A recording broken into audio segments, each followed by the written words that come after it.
my opinion on this, and a lot of boys in Austin might not like this, but I'm gonna get to the point where Austin has a lot of great artists, a lot of artists out here that could make it and would do it, but it's a lot of boys out here, you know, faking the funk.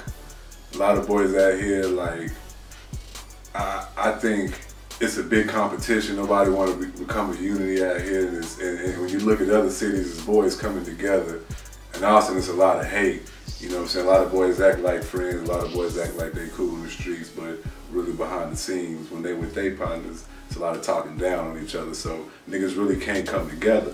You know what I'm saying? But I feel like if Austin came together, you know, one artist will blow up. You know what I'm saying? And he will make it and bring a lot of attention down here because we do got the potential. But it's just a lot of hate in Austin, man. But that's just in my opinion. A lot of hate and a lot of boys, you know, faking the funk or whatever. But I do think that I have the potential to blow up in Austin, and this nigga right here definitely has the potential to blow up in Austin, one of the greatest producers out here, but the greatest producer in Austin, in my opinion. So all you producers out there, I'm sorry to say, this nigga right here is the best producer in Austin, Texas. Maybe one of the greatest in Texas. Honestly, I think that it's just, for the most part, it's just, I think it's like just a lack of knowledge, man. I really feel like if people really wanted it, then they would take those extra steps to find out the one-on-one about the business, you know, find out the, hey, I need to record at the right facility. Hey, I need to get, you know, the right person to print out my material. Hey, I need to get the right person to do my graphics. Before I go put out a mixtape, I need to make sure my stuff is mixed and mastered the right way. Yeah. It's just knowledge, you know. I just think that the other places like, you know, Houston and Dallas, they just had other people to pave the way, so they kind of had a format to follow, you know what I mean? You know, with Houston, you know, they had Rap a Lot and the Ghetto Boys and a lot of stuff like that, you know, and that was a, you know, even Paid in Full, the record company and stuff out there, you know, they kind of had a model to follow. It's like, okay, well, I'm going to go record where these guys recorded at, make sure my stuff sounds like that, you know what I mean? But, I mean, down here, I think that a lot of people really, they do it for fun, too, at the same time. So they're like, man, I don't want to go spend, you know, $50, $60 an hour, you know, at a studio because I'm just going to put it in my car and jam it with my homeboys, you know what I mean? And I can say, honestly, to be honest, I am one of them niggas who did it for fun. I'm not one of them niggas who I know you gotta pay out there. You gotta pay, boys. You gotta pay. Goddamn it, you come out your pockets. But I am one of them niggas who did it for fun. But now that I think I've met the right people, you know, and I think things can go forward and we can do this thing, man. And that's definitely not to discredit anyone who does it for fun. You know, at the end of the day, we all do it for fun. You know, I'm just saying that. You have to realize at the end of the day that you're trying to, at the end of the day, if you want to be in this market, that you're trying to sell a product, you know what I mean?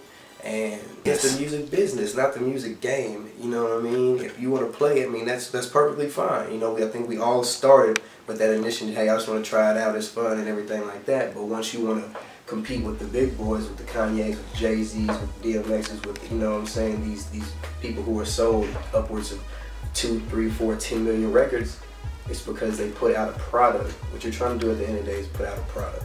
So you have to make sure, hey, that product's recorded right. That product is polished right.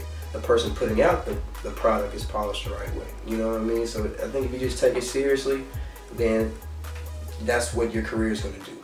Your career is only going to take you as seriously as you take it.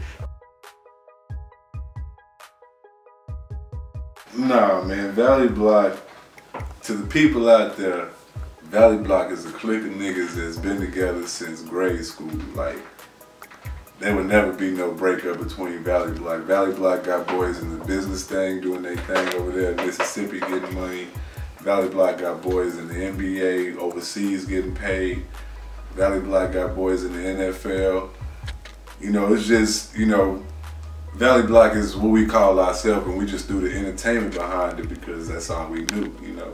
But, you just, boys remember me, we were rapping with Pat and Bo, you know, we did our thing.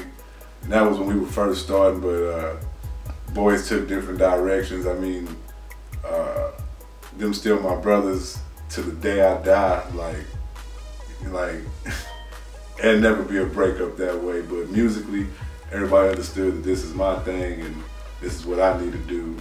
And so they just behind the scenes now, but always behind. You always see them with me everywhere I go when I do blow. So no, we didn't break up. It's just Mike is an artist now.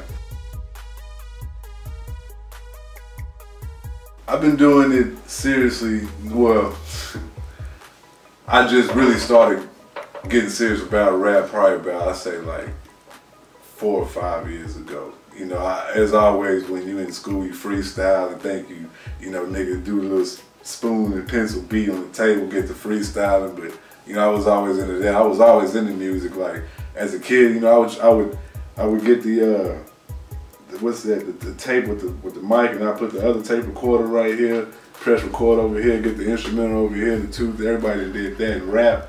Yeah, I did that. You know, it was just freestyle. But taking it serious, I'd say about 5 years ago. Really, you know, getting the format of like how to write a 16 verse. I used to write 82s. You know what I'm saying? And niggas be like, no, you gotta cut it off. You gotta cut it off. I was like, man, shit, because in my head, I'm just going, everything that's sounding good. I'm not counting shit. I'm just following the beat. Right. You know what I'm saying? But I learned how to, you know, chop it down to a 16. But probably about 5 years. As far as producing, probably about going on 12 years, man, 13 years. I started back at, let's see, shit, I probably remember when I first got my first computer. Right when I was 18, you know what I mean? When I got my own computer, had a little credit card, they just gave me in the mail and blew like $1,000 at Sweetwater, you know what I'm saying? So, send me the whole kit, send me the mic, send me the package, send me, you know what I'm saying, send me a keyboard, everything, you know, fucking up my credit because of that shit right there. But it ended up turning out to be the best thing I ever did in my life, you know, the best piece of thing I ever invested. Hey, don't forget though, this man is an artist too though. Like seriously, good artist. He got some YouTube videos out there, man. You got YouTube Austin Martin, man. That nigga's a good artist. Check him out. Yeah.